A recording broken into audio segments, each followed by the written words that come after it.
बांझ। आखिर बाबा ने अंजलि के साथ क्या किया?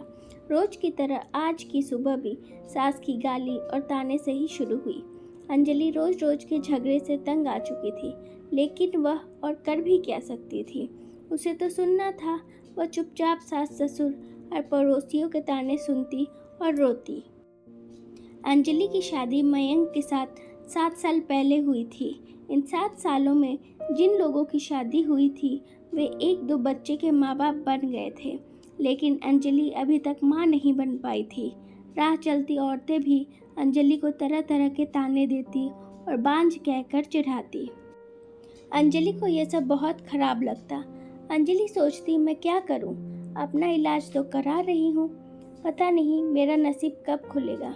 एक दिन पड़ोस का एक बच्चा खेलते खेलते अंजलि के घर आ गया। बच्चे को देख अंजलि ने उसे अपनी गोद में बिठा लिया और उसे प्यार से चूमने लगी। जब सास ने अंजलि को दूसरे के बच्चे को चूमते हुए देखा तो बिखर पड़ी।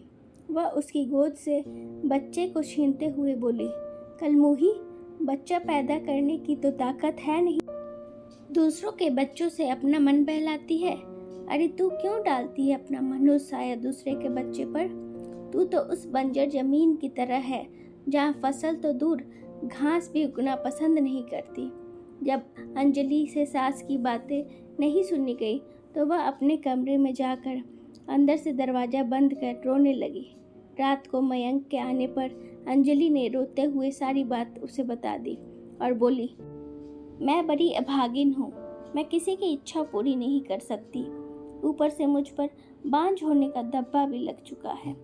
अंजलि की बातें सुनकर मयंक ने कहा, तुम माँ की बातों का बुरा मत मानो, उन्हें ऐसा नहीं कहना चाहिए, पर हर माँ बाप की इच्छा होती है कि उनके परिवार को आगे बढ़ाने वाला उनके रहते हुए ही आ जाए।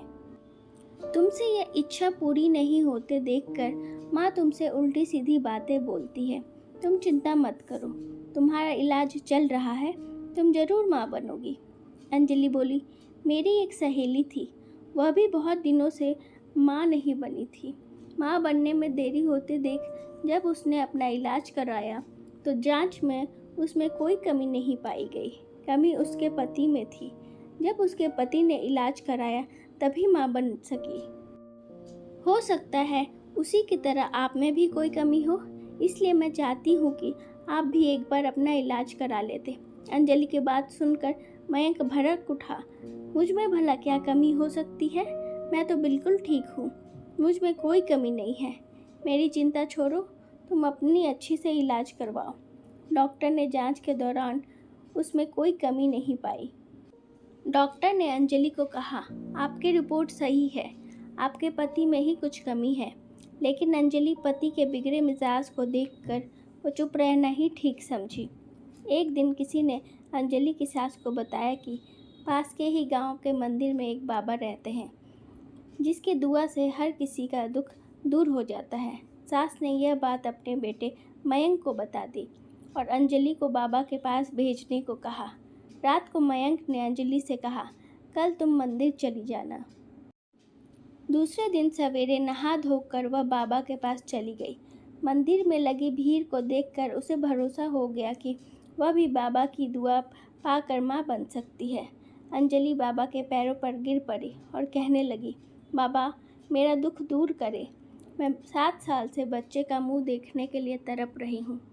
बाबा ने कहा, उठो बेटी, निराश मत हो, तुम्हें औलाद का सुख जरूर मिलेगा। बाबा अंजलि को मंदिर के पीछे ले गए और 2 पेड़ दिखाया। एक आम का पेड़ था और दूसरा पीपल का, और बोला, तुम्हें क्या दिखाई दे रहा है? उसने कहा, आम के पेड़ के नीचे बच्चे आम तोड़ रहे हैं और पीपल के नीचे कुछ राही बैठे हुए हैं। बाबा ने समझाया, जरूरी नहीं हर पेड़ फल दे, सबके जीवन के अलग अलग लक्ष्य है, कोई फल देता है, कोई छाँव। बाबा ने कहा, बेटा बस अपना कर्म करते रहो, फल की चिंता ना करो, भगवान तुम्हारी जरूर सुनेगा। अंजलि को बाबा की बात समझ आ गई। अब वह रोज़ खुशी मन से मंदिर आते और बड़े आस्था से भगवान की पूजा करती। और एक दिन उसे यह खुशखबरी मिली कि वह प्रेग्नेंट है। वह बहुत खुश हुई और पूरे 9 महीने मंदिर में रोज़ आके भगवान से आशीर्वाद लेती। आपको ये स्टोरी कैसी लगी कमेंट करके ज़रूर बताएं। धन्यवाद।